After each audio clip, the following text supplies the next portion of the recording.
So yeah, again, thanks everybody for joining in. Today we're going to go through SB 1159, which we've all been sort of digesting the last 10 days or so since it was signed. And I'm also going to hit AB 685, which was also signed at the same time. Hasn't been addressed as much, but it will be something big coming down the pipe. So let's just go ahead and get into it. There's me and Roy. Okay, so Senate Bill 1159, as you all know, it was signed into law by Governor Newsom September 17th. It was passed under an emergency legislative order, so it's going to be effective immediately, unlike a typical statute, which becomes law the next year. So it is already taken effect. The original executive order that Governor Newsom signed back in March was codified, and these statutes are going to be extended through January 1st, 2023.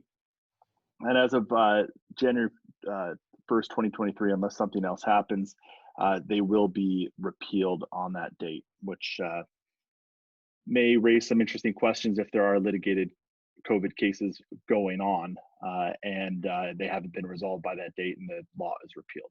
We'll see what happens in a few years. So back to SB 1159. As most of us know, there were 3 labor codes created when that was enacted.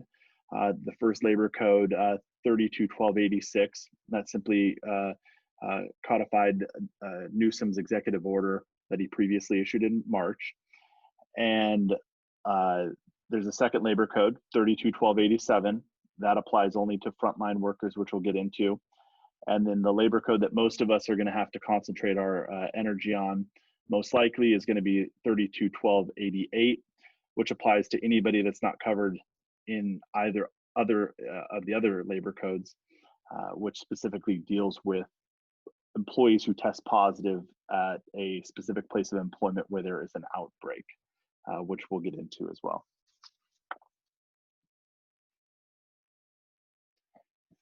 So starting with 321286, again, that codified the executive order that was effective from 3/19/20 to July 5th, 20. And the language in the new labor code only applies to those claims, and it mirrors the governor's language in his executive orders almost exactly, except for one small difference, which you'll want to note. Previously, the COVID test had to be diagnosed by only a licensed physician or surgeon. That was expanded in the new labor code to include physician assistants that are supervised, as well as nurse practitioners. So might have a minor effect on some of those claims if they were denied based on that technicality, but most of the cases won't be affected at all. So this is really one of the new ones. It's Labor Code 321287. Again, this is the frontline worker labor code, and it does provide a new COVID presumption for frontline workers. Just briefly, you'll see that frontline workers in the labor code are primarily firefighters, police, emergency medical technicians, employees who provide direct patient care to COVID patients, and providers of home health services when they're not in their own home. So generally, you'll note that one of the interesting things is that it does not mirror sort of the quote unquote essential worker list that Governor Newsom has been working off of for 6 months. So things like truck drivers, grocery store workers, things like that are not included. This is mostly people that deal directly with patients, COVID patients or possible COVID patients. One thing I would point out, I didn't list all of the labor code as far as definitions of these workers because they are expansive. Just note that things like firefighters and the list of healthcare providers is very lengthy. So if you don't have somebody that falls directly into one of these categories, but it's borderline, I would recommend taking a close look at that code itself because they could be interpreted as being more expansive than you might think. But as far as the actual employees, it's pretty limited, more limited than I think we would have expected. So going back to that, the requirements of the presumption, the employee has to be working at their place of employment at their employer's direction after 7/6/2020, so essentially after the governor's prior order. The positive COVID test has to be within 14 days when they last worked, and that is test, not diagnosis, so they actually have to have a positive test. And their place of employment is not their home.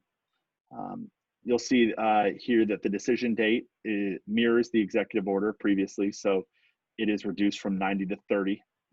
So if a claim is not denied within 30 days, it will be presumed compensable unless there is evidence that could not have reasonably been obtained within those 30 days, but that can be quite restrictive. And then also the code provides that it is rebuttable, so you can dispute the presumption, assuming it applies, by using quote unquote other evidence. One thing as far as the code itself, it doesn't limit the evidence, it just says other evidence. So that would be most likely interpreted to be anything that the defense could offer up. As we know, of course, it's difficult to prove a negative in terms of proving that somebody did not obtain it or contract it at work. So, our experience has been, you have to be able to establish primarily that they had other household members that maybe contracted it before, and maybe that there were no other cases of COVID at that particular workplace, assuming it's a firefighter at the station or something like that. This frontline presumption also requires that sick leave and specifically the COVID additional benefits have to be exhausted before TD or 4850 benefits get paid. A lot of us have extended our benefit programs for COVID patients either by law or voluntarily. So if your employees do have extra COVID sick time, that has to be exhausted before TD gets paid.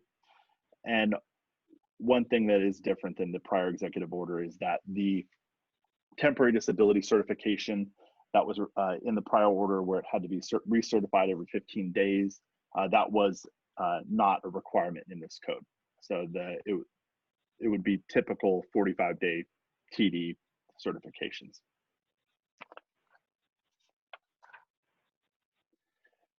So we'll hop over to 321288. This is kind of the one that we're all going to be paying most attention to. I think this is the outbreak and all other workers. So if your worker does not fall into either the front line or the prior executive order, then it's going to fall into this labor code. And these are employees that test positive for COVID during a period of outbreak at the specific place of employment. That's the only employees that this is going to apply to.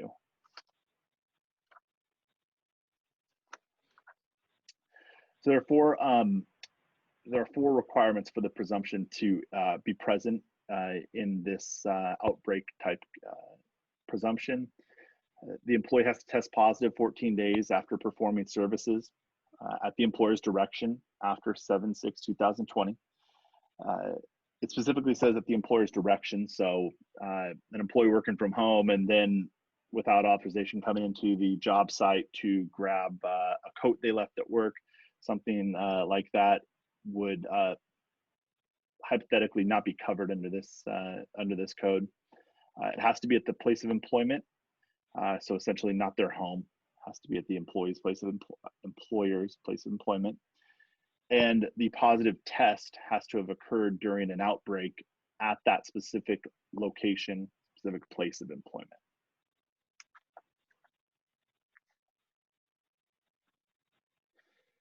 So if the presumption applies, then it's presumed it's presumed that they contracted it at work, but it can be disputed by other. Again, it says other evidence. Interestingly, this labor code actually gives a few examples of evidence that can be used to dispute the presumption, which is kind of strange.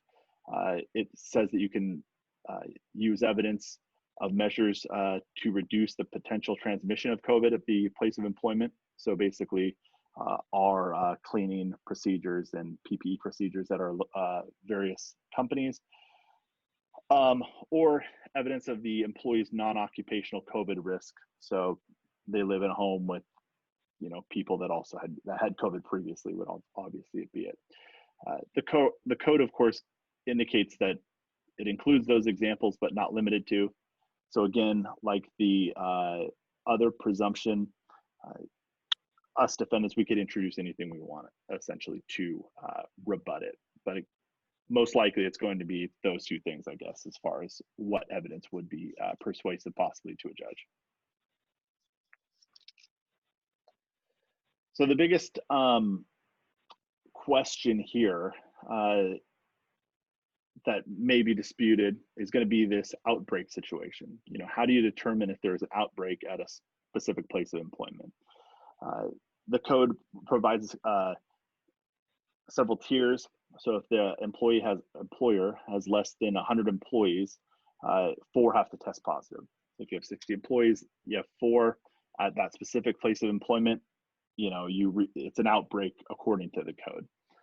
If you have more than 100 employees at the specific place of employment, it's essentially 4%.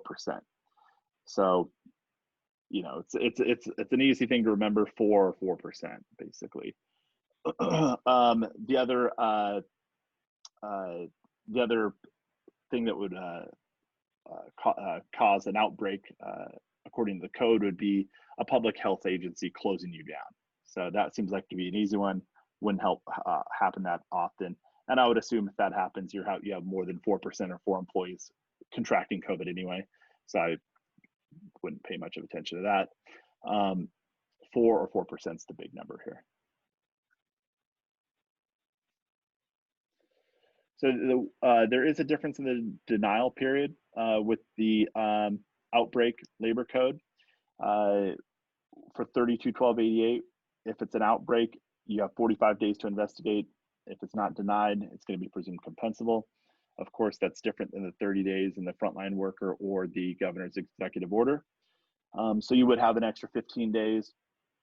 Of course, 45 days is not that much longer than 30. How much investigation can we get done in 45 days? Probably a deposition and some records. A QME probably would be difficult.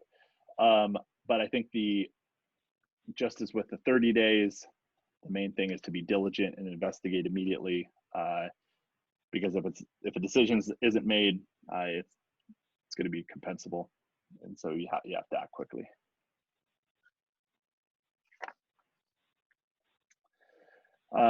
Another of the big things that we're going to be struggling with, I will say, as employers, that probably the most burdensome part of this, other than this, the presumption itself, is the additional reporting requirements that we're going to have as employers. So you have 3 days once you know or should have known that an employee has tested positive. So note that it is tested positive, not somebody calling in sick, not somebody telling you they have COVID. It's that they tested positive or should have known. You have to report within 3 business days to your claims administrator several pieces of information. So the first thing is you're going to have to report the employees that an employee tested positive in and of itself. If they have not claimed it as industrial, you report it without any personally identifiable information. If they do, of course, say that they believe it was work-related, you're going to report it as a claim. So that would have their information. You have to report when the specimen was collected for testing. Again, as employers, that might be difficult. You may not know if they did it off-site, which it's almost always going to be off-site. So if they do report that they tested positive, they'll have to ask when the test was taken. You'll have to report to your claims administrator the specific place of employment that this employee worked at for the 14 days prior to the test. Again, many times that's going to be easy if they worked at one location, but if they worked at multiple locations or were a truck driver, that's going to be difficult. And then also you have to report the highest number of employees that reported to work at that location in the 45 days prior. Again, that may be easy if depending on how payroll records are taken, or it may not be. So these are 4 things that even simply reporting to the claims administrator could be difficult, and that you have to be aware of to develop some sort of protocol for tracking all of this stuff, because these aren't things that we're usually keeping track of. It also includes what I've kind of termed a looking back period, where you have to report to the claims administrator within 30 days. So that would give us until 10/17/20, all past cases of positive tests that the employer was aware of on or after 7/6/20. So basically to fill the gap from when the prior executive order ended to when this thing was signed. The whole point of all this, according to the code, is to help the claims administrator, or to enable the claims administrator to determine if an outbreak has occurred at any of these specific places of employment. Of course, if the outbreak applies, then you have a presumption. But as you can imagine, from a claims administrator standpoint, tracking, logging, how are you going to do this logistically? It seems like it's going to be a mountain. So, but that's what the code says.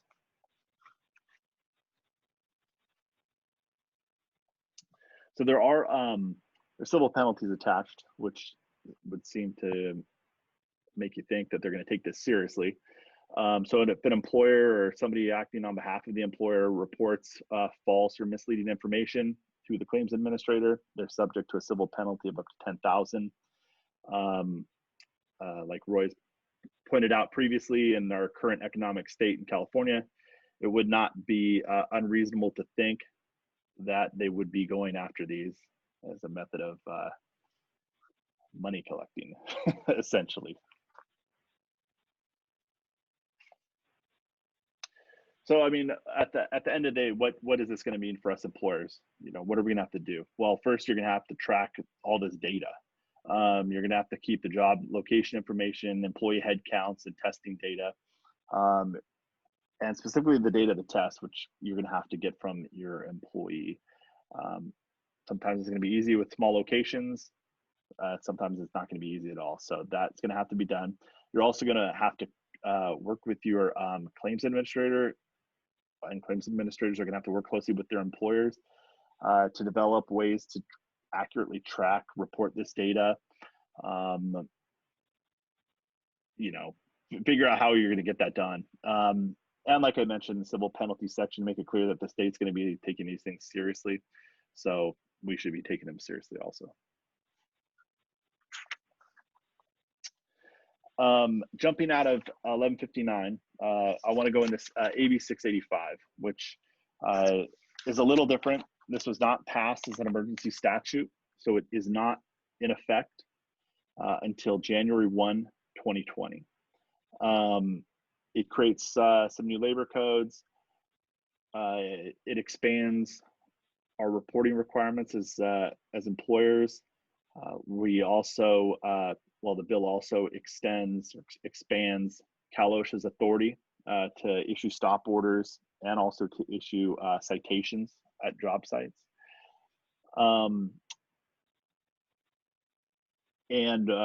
As employer, this has a very short window of, within one business day of being informed of a potential COVID employer, you have to issue specific notices at the workplace, which we're going to talk about.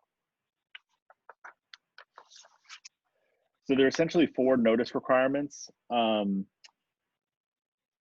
So as an employer, if you have somebody that's quote unquote a qualifying individual, which is a laboratory confirmed COVID test or a positive COVID diagnosis, the labor code also indicates that if they have an isolate order by the public health, obviously they'd have a positive COVID test. So that seems a little duplicative. Or if you have an employee that died and you have knowledge that the County Department of Public Health indicated that it was a COVID death, that would require you to issue one of these notices as well. So if you know, essentially it's going to come down to if you know that an employee tested positive. But the first notice is going to be the employee notice on the far left there. That's going to be a notice called the Notice of Potential COVID-19 Exposure.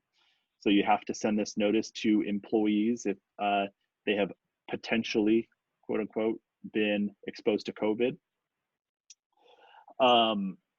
The notice can be sent in any manner that you normally communicate with your employees. So this doesn't have to be a letter. It can be an email. It can be in certain circumstances, mass text messages. It can be paper also. But so it has to be the normal way that you communicate with your employees so that you know they would get it within 1 business day. So the first one essentially simply tells them that they may have been exposed. The second notice is the Notice of Potential COVID Exposure to the representative or representative of the employee. So essentially that's unions or attorneys. So if your employee has an attorney or they're part of a union, the union has to get the same letter essentially that there was a potential COVID exposure. The third notice is the benefit notice. So you have to send them notice of the benefit and employee protections related to COVID. That has to go out at the same time. And then the third or the fourth notice rather is your safety plan, your disinfection and safety plan, which all of us probably already have for the job sites in terms of your cleaning and safety protocols for COVID. That has to go out with all of these other notices at the same time. And I guess just hopping back to the notices, because this doesn't take effect till January of this year, January 2021. These notices are all going to be form notices essentially, which will all have developed, and you get a case, and then these just get dispersed. So it's not maybe quite as burdensome as it looks. There is also a new provision for issuing notices of exposure to public health agencies.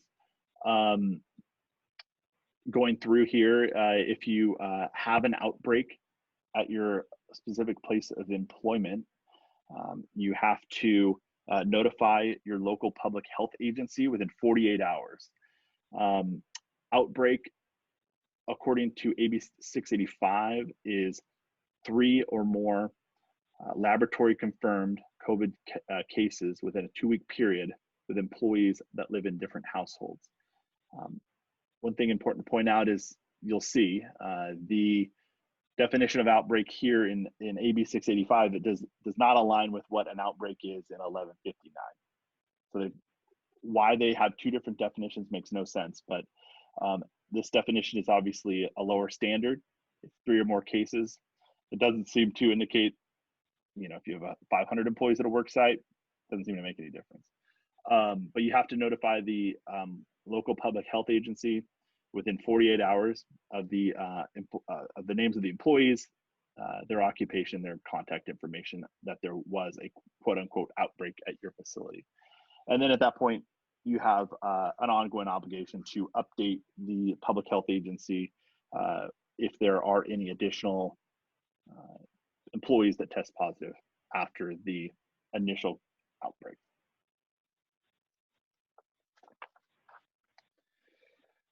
There are a few exceptions to the reporting requirement that we just talked about.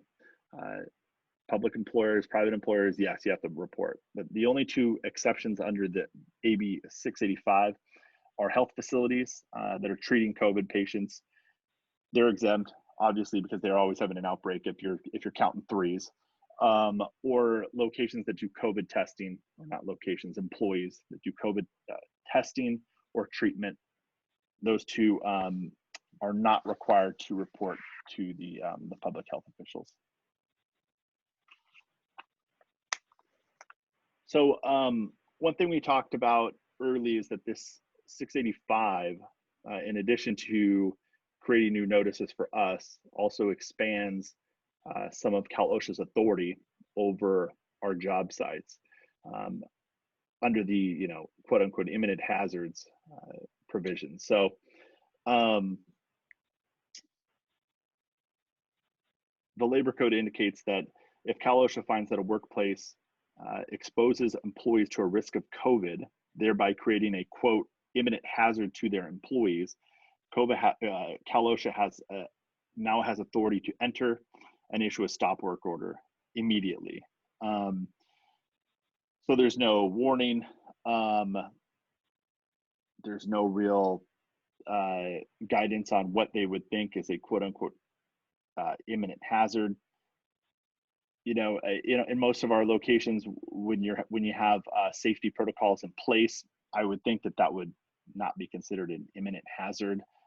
I would think that this would apply only to blatant disregard to any kind of social distancing or cleaning protocols. But this is the state, so who knows how they're going to wield this. But like I said, that's good. It does give them the authority to immediately close a workplace if an imminent hazard does exist. But this additional authority is over as of 1/1/23. So, but that's still a few years away.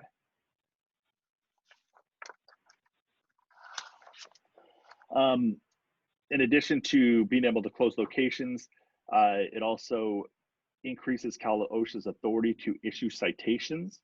Prior to COVID, or prior to this new bill, Cal OSHA would essentially make reasonable attempts to determine whether they're mitigating factors. So come to your location and say, hey, here's what we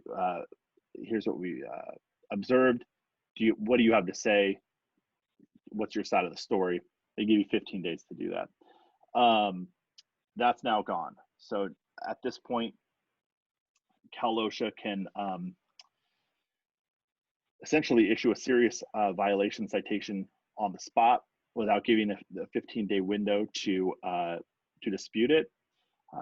You still have the opportunity to appeal or have hearings at a later time, but essentially the upfront, your due process upfront is gone now, according to this. I think that's all about that. So, I mean, the big things are what's this going to mean for us in terms of dealing with a few of these things.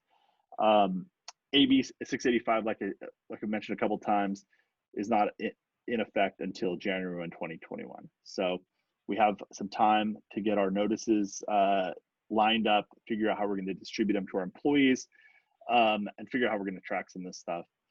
You'll want to make sure that you take a proactive approach in terms of your cleaning procedures and having written sanitizing procedures, I guess, written at your workplace so that those can be provided with your notices, as that's one of the requirements. And also you need to reach out to your claims administrator as soon as possible so you can work together and figure out how you're going to track, report, monitor these things, because it's going to be burdensome for us all.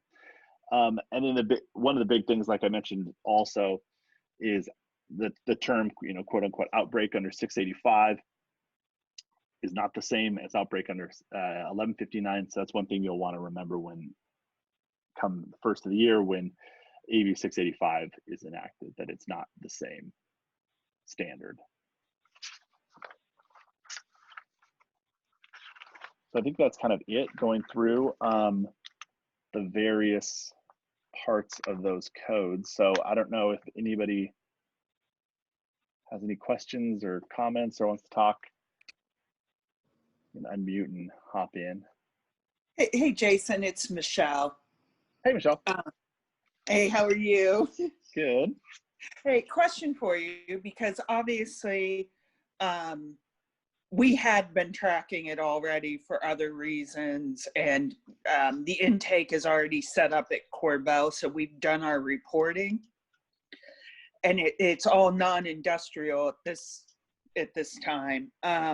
So I have used the location as the actual branch, but like on that, I assume we're going to have to report, like if somebody thinks, for us, we're not at the branch doing work, we're in a customer's home. So would the customer's home, if they contracted it at a customer's home, be the address that's submitted for the tracking and the outbreak? So so under 1159, what is going to be the specific place of employment is going to be something that's going to be totally up to debate. I mean, I've heard some applicant attorneys talking about, truck drivers. What is their specific place of employment? They're driving all over, say, Southern California, making deliveries.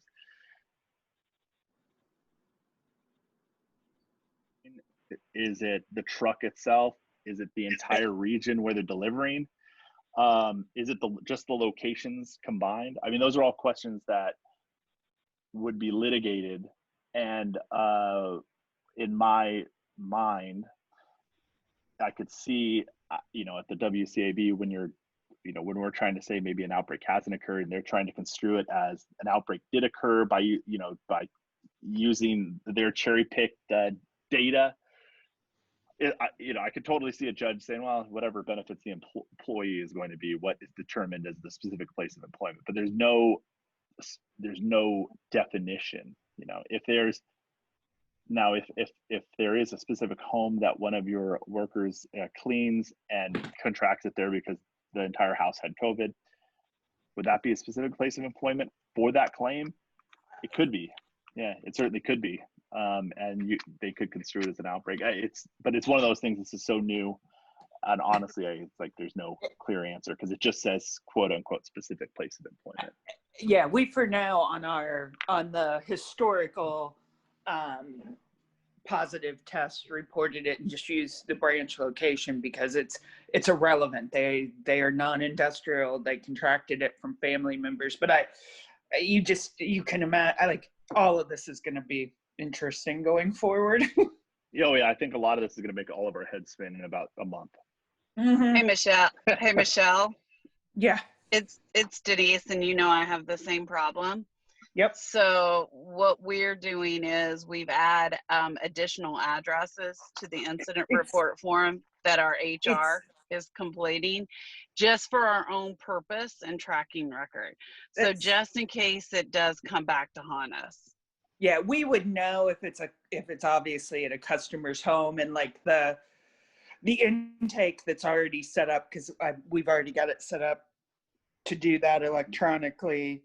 There's second addresses and third addresses if we have to. Yeah.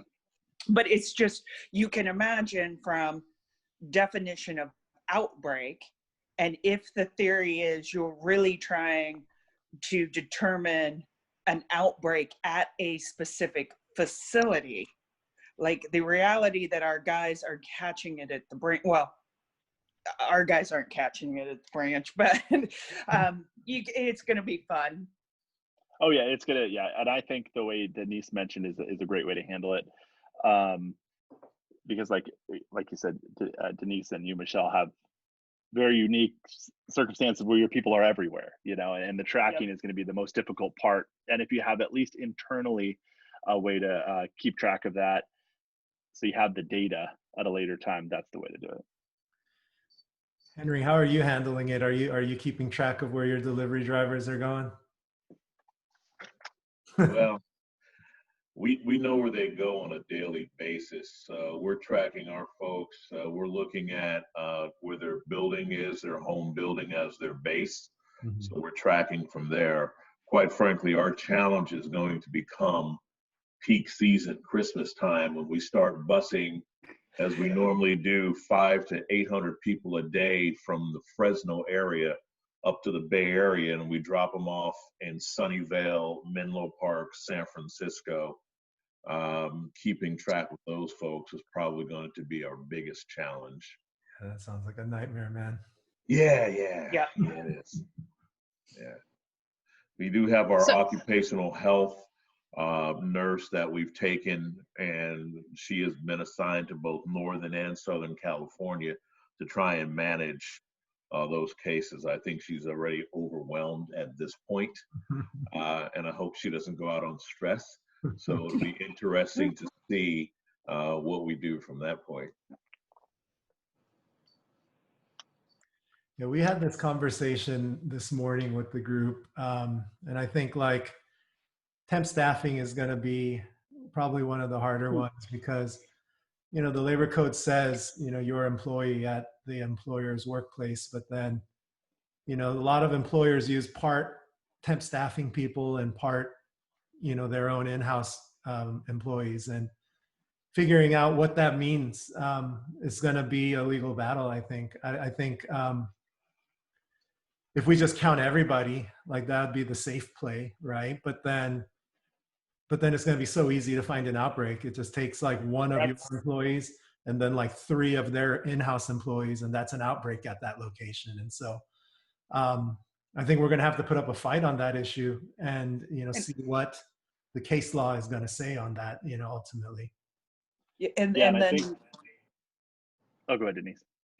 no, this was Michelle. I just was saying, and then, you know, the key on that from a staffing agency component, you've got to know how many cases, vice versa, which, you know, gets shared, but like you're going to have to be tracking not only just your own information, but wherever you've got your guys, you know, wherever you got your people staffed. Right. Because just like what you said, if it's in theory, if you're talking about you're trying to recognize where an outbreak is, in theory, it should be viewed as combined.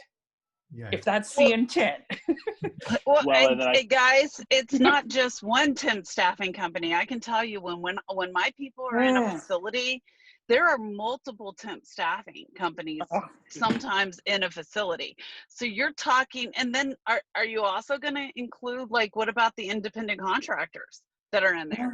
Because there's cases that there's independent contractors doing subcontracting work in there. So, you know, this whole thing is just, it's amazing that they didn't think through the process, because it's 45 days that you have to go back and get the highest number of count. So we're relying on getting that number from our client.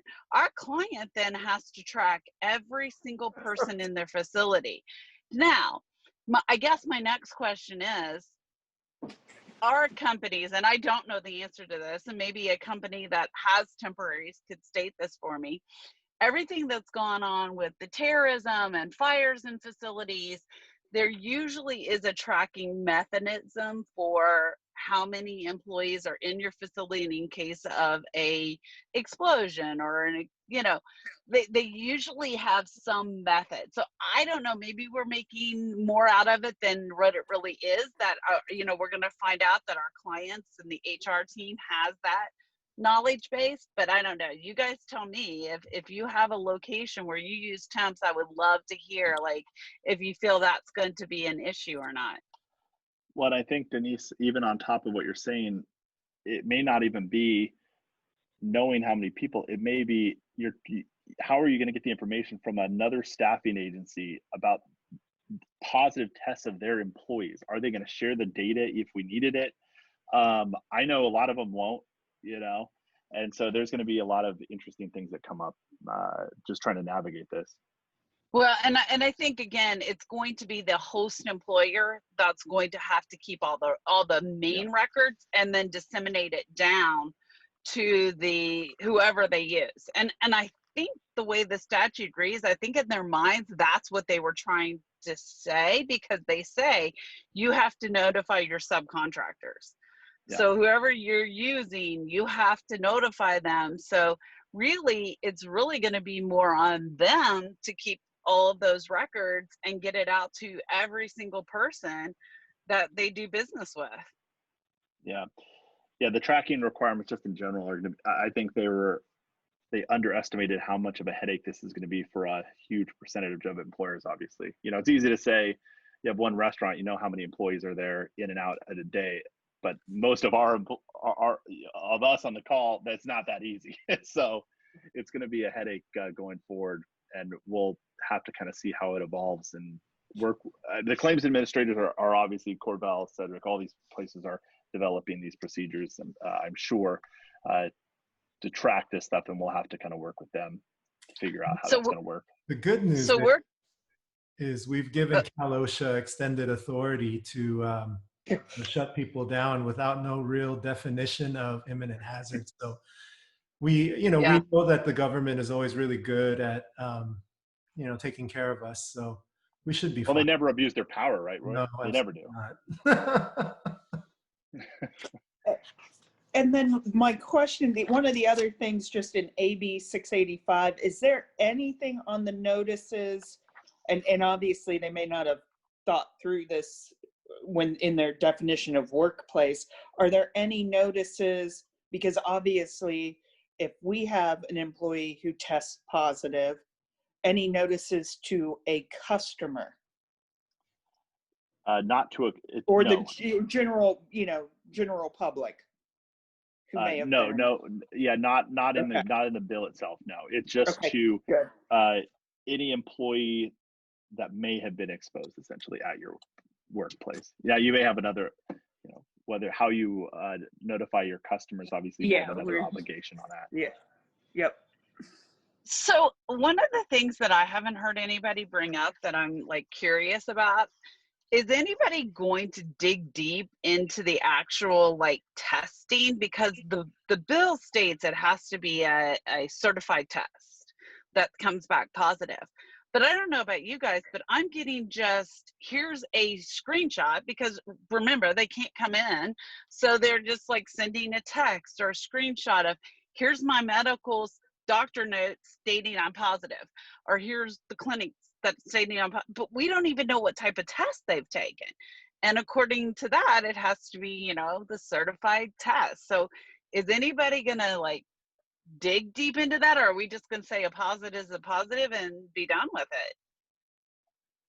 Well, I think the type of test would matter. Obviously, if they give you an antibody test, that would mean nothing, right? I mean, I think it has to be the positive, the positive active COVID test. Now, whether it comes back and you look at it and say, this looks super fishy or a sketchy location, is this a real test? I think you would have the right to demand more than a screenshot and a text message of a partial test piece of paperwork. They at least a scanning the actual document, something where you could verify that it's a reputable location or if the real test. I think that would be something you could certainly, it would be reasonable to demand. I mean, other than just some piece of paper, handwritten piece of paper.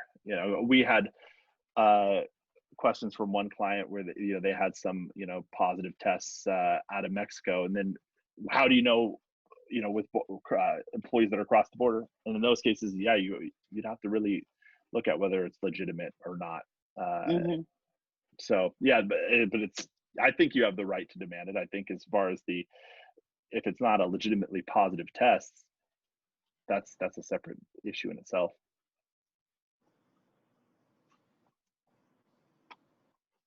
Yeah, but I wish they would have some sort of a across the board certification process where all the tests were the same, because as we know, there are all these companies are using different methods to test, and some are more accurate than others. But that's why I think that's getting better.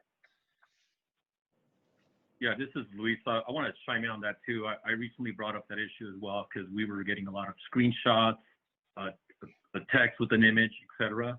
So we definitely have to do a better job to confirm the accuracy. Also with some history of some questionable tests, which we ended up disciplining some people.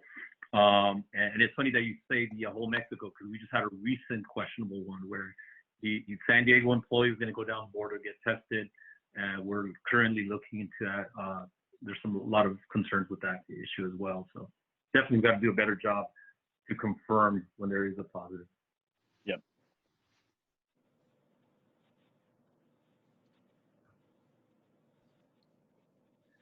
Any other questions or comments, concerns? So I guess I'm going to ask the question about providing the DWC-1 form, because, you know, we all talk about it. Kilroy's laughing because he's been through this with me since March. So, you know, from our standpoint, we're still going over the fact that they have to allege to us that they feel it's work related before we provide the DWC-1 form. Do you feel like this changes that from a workers' comp standpoint? I certainly feel like the SB or the Senate bill does. Am I doing that right? Or the Assembly bill? The Assembly bill. The Assembly bill says you have to provide within 1 day workers' compensation benefit information. So to me, the Assembly bill, come January 1, it's basically telling us we have to provide every single person with a DWC-1 form and work comp information. So it doesn't. So AB 685 doesn't say, as part of the benefit information, does not say you have to provide a DWC-1. It just tells them they have to know about their benefits under COVID, and that could be even just the additional benefits. If you, as an organization, provided 2 more weeks of sick leave for COVID, it would be that. You know, neither bill has changed the underlying requirements to provide a DWC-1 to your employees. That's all under the Honeywell case. That's a California Supreme Court case that directs when a claim form has to be provided to the employee.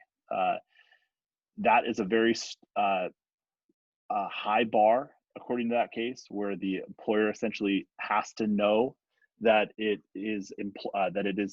alleging it as an industrial injury. So like you said, they have to come and say, I have COVID and I think it's work related. That would trigger it. Now, different employers of ours have had different philosophies just internally on handling that for either PR reasons, legal reasons. Now, from a legal standpoint, I would have the strictest interpretation of that. I'd say I would never get a claim form unless somebody came to me and said they believe they have a work-related exposure to COVID. But if you're a company that's going to get in the news, if they have 200 people and they never provided any information, I mean, there's internal considerations where some companies are being looser, where they'll provide claim forms easier. So I think that's a organization by organization decision, but generally you don't have to provide a claim form unless they allege it is work related, and I wouldn't recommend you do. And you know, in both of these, and you know, in terms of the reporting, it actually indicates that if you still have to report a positive test, but you don't give any information to your claims administrator, because they just need to count it as a number for the outbreak calculation. It's, you know, you only have to report it to your claims administrator, either as a claim or otherwise, if the employee asserts it as work related. So in my mind, neither of these change the threshold for providing a DWC-1 at all. I would go forward with whatever your current protocol is. So you're good, Jason, with us just saying the majority have been clearly from a family member or etc., but we have had an individual who potentially could have contracted it from a customer's home, and we said, you know, you have the right to file workers' compensation if you think you were exposed, and the answer was no, I'm going to be off, you know, the time, I don't want to pursue it. And we took that as is enough not to file it. I mean, I think that's reasonable. I would go off more of what the employee says, you know. So if the employee tells you they tested positive, and you say, well, do you feel that this is work related? They say yes, you provide them a claim form. If they say no, that's it. You know, you don't have to ask them any more questions. They're off. They can be off on FMLA or whatever. Yep. But yeah. I'm going to just throw this out there, because I think what we're seeing and what's going to happen even more so in the future is that it all changes, and the changes are based upon unemployment. And I'll tell you why, because being a temporary agency, and I'm sure your workers may have even, if they've used up their sick time or they don't want to use up their sick time, everybody out there has heard about how if you go out on COVID for those 2 weeks, even though they might have to wait a little bit for the money, before July 30th, they were getting an extra $600 a week. That's a lot on top of their base pay. So most of the workers didn't want workers' compensation. They could have cared less about our benefits and what they get off. They wanted to file the unemployment even for those 2 weeks, because that's an extra $1,200 in their pocket. I mean, it was amazing how many people figured that out really quickly.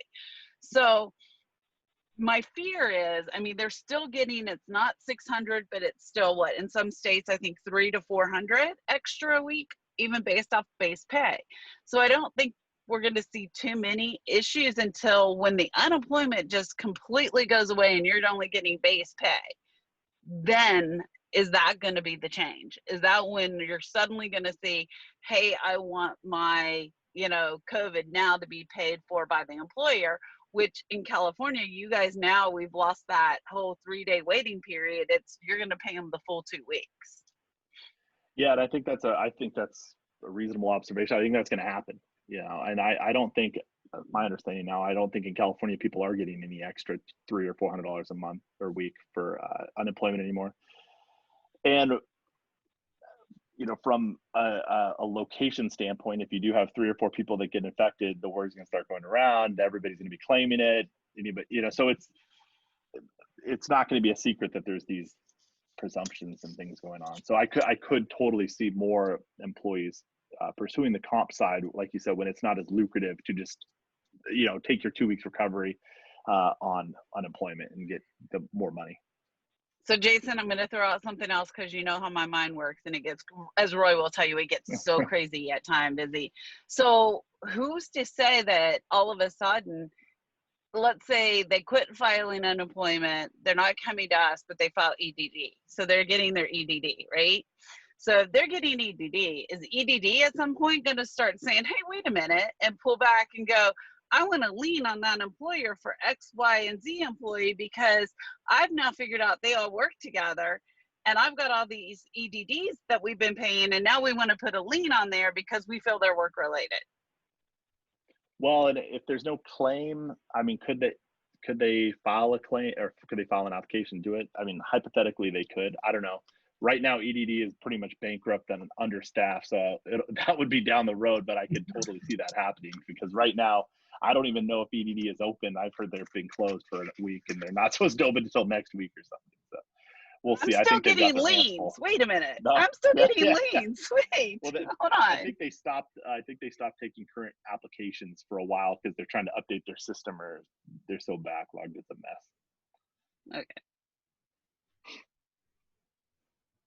But it could happen. I know. I mean, I'm fearful. I mean, I'm even fearful of the hospitalizations coming back suddenly, because we all know right now the federal government is saying, hey, you're not going to be out anything. I've had employees in the hospital that have been told, this one was in Nevada, but was actually told he would not have 1 penny come out. And, they're saying employers won't either. So I hope they stand true to that, because if they start coming back and trying to do it as workers' compensation and the state suddenly, but I think we're covered under the federal law. I'm not certain. Well, and certainly on the claims that at least that I've seen come through on these, the exposure is the medical. If you have somebody hospitalized, God forbid, or that's the exposure on these claims. It's not the 20-year-old that gets it. It's the person that's hospitalized. It's going to be the problem. Can tell you, I have had one in Illinois that has asserted he feels like it was work related. It cost us, and people just, it kind of blew my mind, $6,000 just to get his medical records. He was in for over a month and a half, and he had over 1,000 pages of medical records, and they charged $6,000 just to get those medical records. Yikes. At least we have a fee schedule for records out here. Right, yeah. I don't know what happened with Illinois. Yeah. Hospitals are hurting right now, Denise. They can't treat anyone else, so they got to make their COVID money. Yep, and it's the funding for that is quite costly. That's for sure. They're getting a good little penny out of it. I think I heard anywhere from per case about 36,000, just to treat them. Everybody's got to eat. Anybody else have a question Or maybe just rephrase that as Denise. Do you have anything yeah. else to add? All right. If no one else has any other questions, we'll go ahead and we'll wrap up. I mean, we're obviously here for you guys. You guys know how to reach us. If we can help you with, formulating any of your notices and things like that before January 1, just let us know. And so Denise has one more thing. So hey, Roy, we were talking about that notification. Is there going to be could you all do a standard notice to work comp benefits for your clients that we could, maybe provide to our employees when we have to give that 1-day notice? absolutely. Or some language, that we could possibly use? Absolutely. Yeah, we absolutely can. It'll be interesting to see if they pass any regs where they maybe require a specific OSHA letter. They may even draft it, but absolutely, yeah, we'll work on it. Okay, great. Well, it was good seeing everybody. Hopefully you Yep. guys all had a good weekend, and I'm sure we'll be talking soon. All right. Thanks for the Absolutely. Thanks, invite. everybody. Good to see everybody. All Thanks right. for joining. Thanks, guys. Bye. Bye. Thanks, Bye. everyone.